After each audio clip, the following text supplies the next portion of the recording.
Pandalivery is the fluffiest hyperlocal delivery service in town, delivering food, groceries, and medicine right at your doorstep. Currently serving areas in Naga City, Legazpi City, Pili, Rinconada, and Partido. Jude Buelva is the founder and CEO at Pandalivery. So, hello Jude, welcome to Start a Podcast. Hi, Johnny. Glad to be here. Thank you for inviting me. Yes, we're very happy to have Pandalivery. So, let's start with ano nga ba ang Pandalivery? So we're a hyper-local delivery service here in Bicol. We're actually the first here in the region. We deliver food, grocery, medicine, and we do some retail delivery then. So mainly we're focused on hyper-local. So yun, medyo targeted talaga namin are really the provincial areas, the smaller towns, municipalities.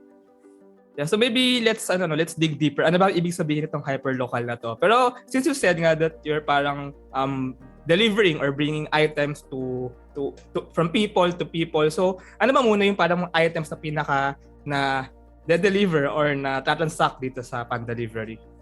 Well, based on our numbers and experience din kasi, it's really food. Number one yung food. And second is yung parcel. So, ano ba, may emergency, papadala yung laptop, documents, gano'n. Yun yung sunod na ano. Next is errands. May mga concierge transactions din kami. We also accept that na if may papabili, may iuutos, gano'n. We also do that. Yun yung top 3 na usually na nabebenta namin na transactions or services. Okay, so I think medyo parang broad, no? Yung pwedeng ma-deliver, kumbaga, dito sa Pandalivery. So, I mean, what do we mean by hyperlocal? Sige, can you define it for us? Can you give us what it means really? Well, yung very strict definition kasi hyperlocal, talagang it focuses more on the vicinity of a person or a customer. Pero our mindset kasi when it comes to hyperlocal is really developing an area with our services. So let's say here in Naga, we started here in Naga. Definitely it really changed the game of how MSMEs really work. Kasi before, wala naman delivery dito. Actually, when I started, they weren't really a fan of the idea kasi feeling nila mas hassle or it's something costly kasi whenever people associate innovation with services, parang ang gastos daw. Pero eventually I've changed that mindset and we gained traction after that. So, na-explain ko yung hyperlocal sa kanila, even to our customers, na it's really focused on the area that we're trying to develop through our services specifically.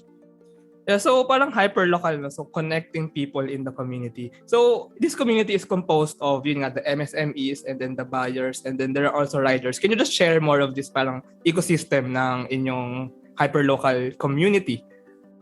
Yeah, so sa amin kasi, in our community here, at least in Naga, to be specific, we have our MSMEs. These are the people that actually supplies food, yung mga products na dinideliver to our customers. We also have the buyers or the locals. Essentially, sila yung nag-avail ng mga services namin. Next is, yun nga, yung mga riders. Actually, the concept of the gig economy started because of us then. Essentially, people didn't get the idea of getting commission per transaction. Essentially, we had to do education pa just so as to really maintindihan nila yung setup kasi it's really a different one. Usually, sanay sila getting paid by the day, per contract. So, essentially, enabling the gig economy here provided opportunities to our community then itself. So, yung education to actually, getting part-time work or gig work is actually something na we're proud of na we started then here. Yeah, I think that's one of the things din, no, with the startup world or lalo na sa Pilipinas, parang papunta pa lang tayo somehow sa pag-build ng startup ecosystem sa buong bansa. So parang kailangan din ma-introduce yung mga innovations. And also, for the people or for the users or for the customers to be more parang accepting of the new technology na pwede natin magamit now. So speaking of that, Pandalivery has an app, no? So can you just share about this app? Paano ba siya nagagamit na, for example, if I'm a user in Naga City? Actually, well, I have to be frank about it kasi nakikita naman yun ng customers namin. Currently kasi we had an app. So right now it's not really that functional or usable as of the moment. We're actually fixing it and we're bound to relaunch this year. So sa ngayon, our customers really avail our services through call and text, Facebook page. So we had to go back to our roots. That's how we started. So essentially, medyo nagka-issues kami with our service provider of our application. So we had to really look for a new one and then fix all the things so as to provide a better user experience for them. So, can you just get a picture, no? So, for example, I'm a user nga and I want to buy, let's say, food, or let's say I have an errand that I want to do from someone or from something. So, how does this happen lang? Para ano yung process, kumbaga? Well, you'll have to reach out our Facebook page or any social media accounts of Pandalivery to be exact. And then meron kaming team na dito who handles transactions like this and they process it.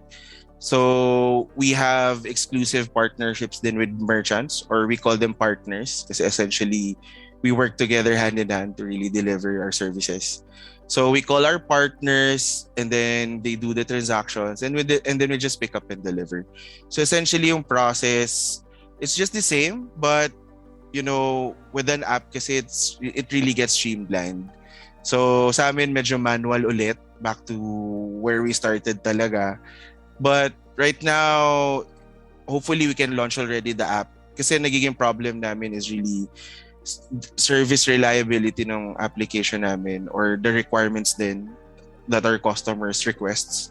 So we really have to make sure na this one works this time around. Yeah, so basically in a hyperlocal, no? So parang kinoconnect talaga lahat ng players, kumbaga dun sa Naga City maybe. How about the riders? So are the riders partners din ninyo? Or are they like parang pwede silang makuha anytime or something? Essentially kasi they're registered as if parang exclusive sila. We actually don't mind if they actually register to another service, but they prefer kasi staying in one para hindi mas hassle sa kanila and mas complicated to actually work for two entities at the same time. So they're essentially like partners then. Actually, we're really close with our riders. We actually talk to them how to really improve the system kasi we really believe na hindi lang sila, some people who just work for us. They're part of the team pa rin. So essentially, they get to give us feedback. They have say whenever we have released. May mga parang bagong rules and regulations, anything that could improve operations, they actually get feedback. We actually get feedback from them. Sige, let's talk then about sa Bicol startup community kasi, or maybe Naga City startup community, startup ecosystem kasi Pandalivery is from that region and you also you're from Naga City. So because I think we can get a picture kung paano ba nangyayari yung parang transactions in yung community nga dito. So can you just share some of your insights or experiences kung kamusta ba ang startup community dyan sa Naga City? When I started, yung pinaka-answer ko talaga kasi is walang support. Alam yun ang ecosystem dito. Nung nag-start ako way back 2017, essentially, they didn't understand what a startup is. Basically, the definition of what a startup is, akala nila it's a startup business lang, the usual, na it's an online shop daw, or a mom and pop store, yung mga sari-sari store or tindahan, ganun. Startup business yung feeling nila nun. So essentially, I had to really expose myself sa community sa Manila, and then people weren't really that supportive here yet. Kasi yun nga, education was really about startups hindi siya nag-exist. Even my own parents nga didn't support my startup when I started. Parang I asked them for, capital. Kasi syempre, you start with 3 Fs, di ba? Friends, family, and fools. So, I asked them for like a little bit of capital sana. Kasi sabi nila, it's not going to work. Hindi yan gagana dito kasi maliit pa daw yung city. Tapos wala pa daw mga smartphones yung mga tao. Pero tinitingnan ko kasi naka-iPhone nga yun. Tapos ako, Android lang na mid-range, tapos siya naka-iPhone. So I don't really believe na it's not going to work here. So essentially, I really had to bootstrap, borrowing old cellphones ng family ko, motorcycle ng brother ko. So yun, yung status talaga dito was really, you're on your own, way back 2017. But then I was able to join IdeaSpace. So I was part of cohort 7 way back 2019. So essentially, people started to believe me na, oh, startups are cool. Startups are a viable option during college. Kasi I started my startup while I was still in college. Kaya people weren't really that a fan of the idea kasi parang sabi nila, hindi nila kaya balance ang school, ang startup. Pero I did it. So, 2019, people were starting to ask about startups. We had to do mga education events just to introduce startups. But then the pandemic happened. So yung plans namin were really curbed for 2 years. And then it's just recently na nabalik namin yung goal namin to actually revive the community and really build one for real na talaga. Yes, so you mean even before 2017, 2019, parang gumagawa kayo ng startup events, kumbaga sa Bicol, is that right? Yeah, essentially talagang ako, whatever event na startup related, I really had to go. Kasi sabi ko, this is the start that I actually get some people from my tribe, diba? Kasi ang pinaka-issue ko nun before, it was really lonely. No one could understand what I was saying, diba? When you talk about business model or your problems in your startup, okay, ganyan pala. They don't really understand. So, every time may event dito si Kubo or the city is really trying to build the startup ecosystem then, I really supported it. Tapos, I met Sir June of Agraba during the Tectonic noong 2019. He went back talaga to Naga just to really start din mga events niya, mga Startup 101s. So, essentially, wala naman akong money pa to actually make an event. So, I had to support lang and provide whatever I can, diba? Kasi I really believe that building a community is really the start of the ecosystem here. Yeah, so, and you mentioned before we started the recording, no? So there's a new TBI actually in Bicol. So can you just share about this? Oh yeah. So I'm a co-founder and the head of community management of Bicol TBI. So it's a really long name. It means Bicol Entrepreneurship and Empowerment Center for Local Livelihood Technology Business Incubator. So it's really that long. So it was something that we really wanted to build kasi we believe that Naga and the rest of the region should have an incubator.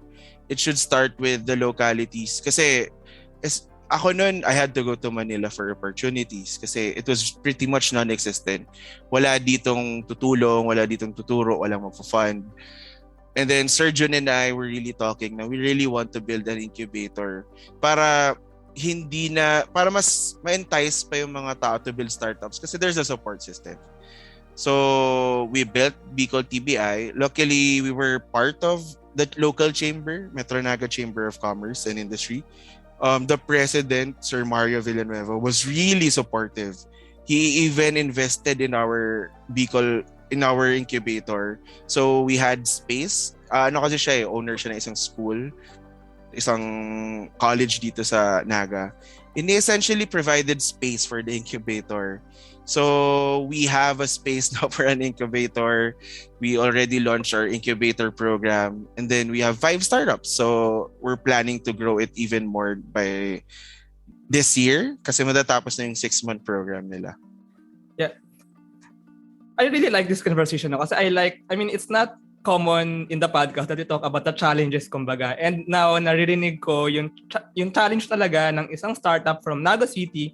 Kumbaga, hindi ka lang basta-basta makakapag-introduce ng bagong startup, maybe ng bagong business model. Kasi with startups, parang you also have to explain to your customers ano ba talaga yung value na maaaring mabigay mo for them. Compared sa mga traditional businesses na parang alam na nila yung value, alam na nila yung, it's a validated business model. So, usually parang kailangan nila ng marketing, ng operations, ng whatever. Pero with startups, parang talagang kailangan mong mag-explain kumbaga eh. So and dito natin makikita na parang when you're trying to build a startup community, let's say in Naga City, andun din yung value ng incubators and yun nga, nung community, yung mga tao kasi hindi mangyayari or hindi madali for just a business or for just a person, for just Jude Buelva to kumbaga raise the flag alone with Pandalivery and kumbaga ma-convert yung buong city into a startup friendly community. What do you think? Yeah, I really agree. Kasi, well, bata pa ako at that time. So I was 19, around 19, 20. Medyo skeptical pa kayo mga tao na, oh, you're that young and then you're starting a business like that, parang tech company agad. So, it's pretty much traditional kasi here. You know, yung mga older generations trying to doubt the young to actually starting a business. So, I really experienced that. Pero, with a proven track record and traction, I was able to pass through hurdles din, obstacles. And I want that na yung mga bata naman yung mag-take charge. Kasi I really believe that the youth has really, alam mo yun, mas madami silang safety net. Kasi I experienced that eh. Parang habang bata ka pa, gawin mo na yung lahat ng pwede mong gawin na mali. Kasi pag tanda mo, it's a big no-no na you have responsibilities na it's either you have a family or may sarili ka ng responsibility to actually your family, di ba? So sabi ko, I'm really going to push entrepreneurship for the youth in general or startups kasi I really believe startups are game changers in solving problems in a community. And it's not the usual business setup.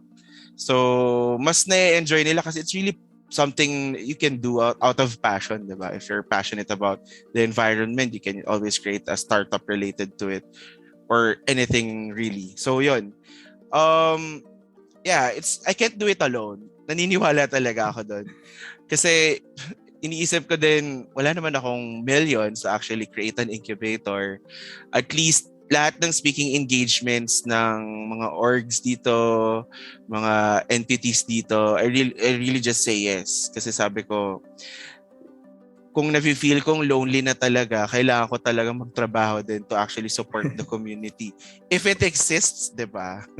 So sabi ko, how can I really entice people? Well, it's about, sharing my story din and journey talaga. Kasi sabi ko, there are really good opportunities out there. It's just there, kaso we're not grabbing it, diba? So, yun yung naisip ko talaga way back and up until now, actually. Yes, so if I may ask lang, no? So you started Pandalivery and you started parang in the startup world when you were still young, when you were in college. Can you just share parang this experience na you were still a student and you're trying to build your own startup? Especially since the podcast, most of our listeners are actually students, so maybe they get to be inspired by your story. Yeah, actually, funny yung story ko kasi. I used to study sa USD. So, essentially, na-enjoy ko yung college life ko and I had to go back kasi nagka-issues with ACADS. I had to go back here in Naga and, had to wait for the next semester to actually start. So, I had time talaga. So, I went to culinary school. Sabi ng mom ko kasi, wag ka na mag-work. Kasi I wanted to work. Kasi sabi ko, well, I had to save up at least man lang and be productive. Sabi niya, pasok ang culinary. Sabi ko, okay, basta hindi ako magbabayad. So, pumasok ang culinary. So, medyo na-reignite yung passion ko for food. Pero I really wanted to integrate my education to whatever business I'm starting. Kaya siya napunta sa food delivery. Kasi essentially, pinag-aralan ko yung mga food safety and all. So I was really preparing to actually, what can I do with my culinary skills and IT education. So yun, food delivery was the really viable option that time. And then, yung naging dilemma ko naman after was, capital. So sabi ko kanina, I tried to pitch it to my parents. I tried to pitch it to my brother, to some of my friends. They weren't really buying the idea kasi, walang gagamit yun kasi probinsya tayo, ganun. Tapos naisip ko grabe naman the-downgrade. Hindi naman tayo ganun ka probinsya siguro to actually not try this technology. Meron na ng 4G at that time. Meron na ding fast internet here. So, what's stopping us, diba? So, sabi ko, I'll try. So, yung brother ko may motorcycle. Sabi ko, kuya, pwede bang pahiram? Kasi I'm trying to build this idea. Tapos sabi niya, sige na, go na. Kasi mukhang promising naman and gusto mo talaga. Tapos, yun, may allowance kasi ako sa culinary school of 500. So, essentially, yun na yung capitalization ko. It was really just 500 pesos. And then, I realized na I didn't need an app. when I started. Kasi sabi ko, Facebook is essentially free, di ba? Networks had free Facebook before, free Messenger. So sabi ko, I'd like to utilize that option pa. Especially na I'm just starting naman. So, I made the Facebook page and then eventually people started to pick up na parang, oh, may ganito palang service na you don't have to reach out sa mismong restaurant or store. You just have to reach one service to actually order anywhere. So, luckily, I had friends na may cafe and then may burger shop. And they helped me out in promoting it. And then eventually, it was smooth sailing na talaga. Pero sabi ko I needed to go back sa school. So, May 1 ko finound yung startup ko. It was nearing June na. Sabi ko sa parents ko, Ma, I have to enroll. Sabi mo, education first, di ba? So, sabi ko, let's compromise. Sabi ko, babawas ako ng units ko for college para mabalance out ko yung time ko sa startup and then, school. And surprisingly, nagulat ako. Sinuportahan nila and then they essentially helped me out, capitalize on, getting a new motorcycle, looking for my next few staff, diba? Oh. So, yun yung essentially naging challenges ko nung pag-start. Pero throughout the school journey, it was really just talking to professors na, sir, kailangan ko po umalis lang kasi may meeting ako. Tapos babawi na lang ako, sir, sa next quiz kasi baka alam ko na, mag-aaral na lang ako, sir. Or even worst, I had to cut classes pa nga pero it's not recommended. Pero yun nga, it's really just talking to the people who can really support you. And I'm lucky enough na my professors, everyone around me really supported whatever I was thinking at that time. Kasi feeling nila I was really crazy. Bakit ako magsasayang ng time for this? Na parang, kasi nakikita nilang nagde-deliver ako on my own. Kahit maulan, nagre-raincoat ako and nagde-deliver. Tapos ako pa nag-answer ng call. So essentially, it was really a one-man team for a month. Diba? So people were thinking na, bakit ka nagsasayang ng time? Are you crazy? Pero eventually, they realized na because of my hard work, well, look at, nandito na ako today, 5 years later. Diba? Yeah, but so, yeah, I have to be honest na parang 5 years ago, parang really, if even me, I would think that's crazy. Kasi I mean, like to be honest, maybe last 2 years lang ako, kumbaga parang napunta sa startup world. Imagine 5 years ago, parang, and especially pa from Naga City, na parang, I mean, I would imagine really na parang ano pinagagawa mo ganyan. Pero I think what you did was, or what you chose was really heroic, kumbaga. Kasi look at you now, parang nagbunga hindi lang for you but for the community, for the community in Naga City. So I want to know lang so how was the traction now of parang paano nag-grow or nag-grow pa ba yung kumbaga pag-adapt ng mga MSMEs nga ng mga businesses sa Pandalivery and even with all that you're doing?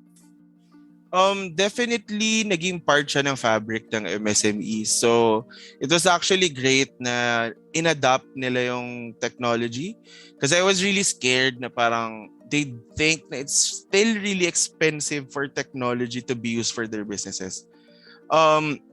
Especially nung nag-start yung lockdowns, they were essentially, kawawa sila personally. I really feel bad na they had to go through that. A lot of businesses even closed down kasi syempre some MSME owners naman are not really trained to actually run businesses. Pero they try, diba? So to actually make a living. Pero the lockdowns really hit them and we had to step in to really help them out kasi kami lang yung mga hindi ko gets pero hindi daw kami frontliners pero essentially we were like frontliners kasi kami lang naman yung pwede lumabas. Yeah. Delivery platforms were the only people who could actually support people with supplies, 'di ba? Kasi dati hard lockdowns hindi ka pwede lumabas as an individual. So nag-grow ng times 4 yung transactions namin pero it really hurt the startup.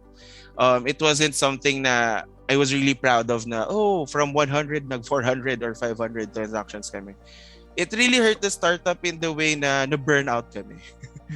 Kasi may mga staff ako na they had to back out kasi they were really scared of the virus, which is fair. Kasi syempre they have families and they won't risk naman na getting the virus. Kaya we had to step in and become customer service representatives that time for around 6 months. And it was really tiring kasi we had to exhaust all our resources. We had to really mitigate whatever we can provide kasi sabi namin, it wasn't about us anymore actually earning. We were earning that time naman. Pero it wasn't really about us. It was really about the community getting supported kasi madaming magugutom, madaming magkaka-problems. Ayuda wasn't really that enough. They couldn't last a week sometimes. Kaya we had to really, may mga times nga na may customers kami na pwedeng next week na lang magbayad or they had to put it in their credit cards kasi pati work was affected diba? So, ngayon naman, nag-normalize na. We were back when we started 2019, kung saan kami last natapos nun. Pero essentially, we're already picking up right now. We're trying to stabilize everything. We're still growing, by the way. So, hopefully, we get to focus on our diversifications kasi we're trying to diversify our services then as well. We're not going to focus only on hyperlocal food delivery. We're also focusing on B2B setups. We're looking for other services that we can offer. Kasi with the entry of the bigger players like Foodpanda and Grab, we couldn't compete capital-wise kasi they have money to burn. So we had to be creative naman in terms of competing with them. And essentially, it's working kasi I found out sa ibang areas when Foodpanda and Grab, some of them really closed down. Pero with us here in Naga, the support for us is really strong and we're really grateful for that na they're really supporting local talaga. Yeah. If I may ask, no, maybe at the peak kumbaga ng Pandalivery, parang naging gaano kalaki yung team nyo during the operations? At the peak, siguro naging 40 people kami, 50 people. Wow, ang dami. Yeah, how about actually, the partner merchants, partner MSMEs? Partner MSMEs were around 300 siguro at the moment. I think that's a great number. Yeah. Yeah, considering it din nga yung location namin is actually a great number. Pero we're looking at really making it bigger or even transactions wise Kasi tinitingnan namin may hangganan lang naman yung number of partners Yeah, actually. Given the scope. Yeah. Yeah, okay. So let's go na sa ating last part ng ating conversation. So maikli lang siya. I call it ACL, Achievements, Challenges, and Learning. So maybe just to give a brief answer. So maybe Jude, what is the best achievement of Pandalivery so far? Biggest achievement for me was really, well, I can say dalawa kasi, well, I think it's really equal. First was really being part of IdeaSpace, cohort 7. Kasi definitely it was really a turning point for me. Kasi personally, as an IT student, wala akong alam about startups. I never really understood business principles, business concepts, or even finances. Kasi kaya dumating sa point na chief finance officer ko up until today actually is my mom. So, ganun yung for me, the validation and the knowledge and experience I got from IdeaSpace was really the turning point for me to actually pursuing startups as something na personal na to me na, I can see startups as a great equalizer talaga for the youth to actually take part in entrepreneurship. Dumating sa mga ganun na point na it's really deep for me na because of IdeaSpace.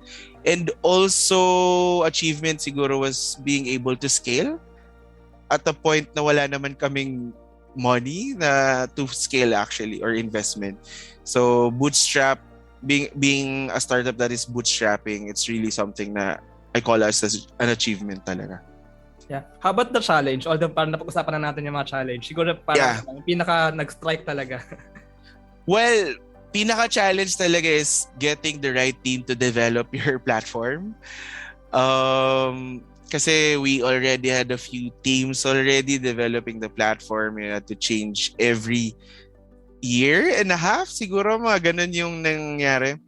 Well, it's essentially because talagang you have to understand how kahit hindi ka tech, diba? It's really important that you really look at your business, parang naka-zoom out. You have to look at everything from operations to your finances, not only the platform. Kasi at the end of the day, if you really focus on just the platform, kahit may maganda kang platform pero wala ka na palang customers, it's really something na you should really look at. Parang it's just to balance everything out. So really, yun talaga biggest challenge ko even right now. At this very moment na nangyayari tong podcast, it's really the platform. Okay, yeah. So maybe it's connected din no, sa learning. So ano naman yung parang pinaka best learning that you've had so far? Pinaka-learning ko talaga is well, actually ang dami. Pero the biggest learning na naisip ko na being young doesn't really affect the experience of becoming a startup founder. Some people kasi really think na age is something that affects how you really build your startup. Pero I really don't believe it. Kasi I've met startup founders who are already way younger than me. They're even in high school. I've met startup founders na who are really old naman, parang even older than my parents, na who are really doing well. So for me talaga, startup is really an even game for everyone as long as you have the passion to really solve the problem you want. Yun yung nakita ko kasi even in our incubation ngayon sa Bicol TBI, we have a startup named Gina. So they're a travel startup. The CEO is actually first year in college, diba? Parang ako, I was already third year in college that time, pero siya first year, as in really fresh sa college. And she's really determined to really develop travel here in Bicol as a startup. So I think age and, state in life, I acknowledge din kasi na may privilege ako to actually build a startup. Pero for me kasi, it's just the support system that would actually support people to actually start their startups. Kasi for me, privilege really played a big role. Pero I believe with, using my privileges then right now as a startup founder to actually support more people to go into startups despite, wala daw silang capital and all. But there are opportunities naman kasi. I believe there are really a lot of opportunities to start your startup even without capital. Yeah, and maybe it's the passion and the puso, kumbaga, to building. Oo, talaga. I mean, 'di ba? Buti nga tumagal akong 5 years eh. Actually, ang tagal na. I mean, talagang nag-resist ka na despite everyone saying, kumbaga, some negative words na somehow, no?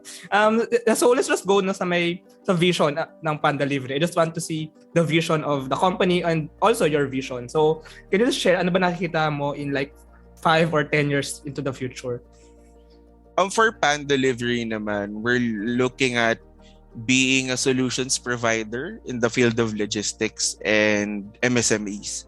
So we're really looking at not just delivering talaga actual deliveries, but really delivering solutions that will actually support the logistics sector and also the MSME sector. So kaya nagde-diversify kami ng solutions. We're not just looking at logistics. We're also looking at systems. We're also looking at B2B processes that we can help. So medyo tailor-fitted siya na service in terms of logistics pa rin naman. So our vision talaga is really empowering communities. Not only the startup community, of course, but also the business community that actually needs help in terms of innovation. But you're staying in Naga City or in Bicol, or meron ba kayong plans to capture a wider area? We had plans, kaso given nga na we're still rebooting of some sort, we're still going back up pa lang sa here in Naga. Once we set up, we're going to go back sa national scale namin na target. We had plans before to actually scale in Cagayan de Oro, Iloilo. Pero, di ba, super malas dahil sa pandemic. Being a startup in the province, it had 2 layers of, quarantine. Kasi, di ba, from going to Manila, may 14 days. And then, Manila to Iloilo or Cagayan de Oro, may 14 days pa. So, screenatch talaga namin yung plans to actually expand and really focus on improving our offerings na muna. Pero, but definitely we're going to scale pa rin in a national. Yeah, I'm just thinking, if it's on a national level, pero hyper-local pa rin. So communities pa rin. For example, CDO lang. I mean, CDO users and CDO MSMEs. Is that right? Yeah. Kasi tinitingnan namin na, 'di ba, kung ikaw taga CDO, you'll actually support someone from CDO, 'di ba? So we're really creating that parang attraction between, local supporting locals, creating that culture na, kasi we really understand na the Philippines is a very regional country, diba? We have different cultures when you go to Iloilo, when you go to Cagayan de Oro, when you go to Zamboanga, diba? May sarili pa rin silang kultura despite being a country, diba? So we really acknowledge that na we're going to set up brands specifically for one hyper-local community. Wow. And especially yung language, Yeah, so the language talaga. And speaking about the app lang, so can you just share about the app? Ano bang pwedeng abangan ng mga possible users in the future? I mean, about the app. Definitely it already fits sa mga requests and feedback ng customers. So definitely something to look forward sa app is we're going to add new services. We're now going to offer express delivery for parcels sa application.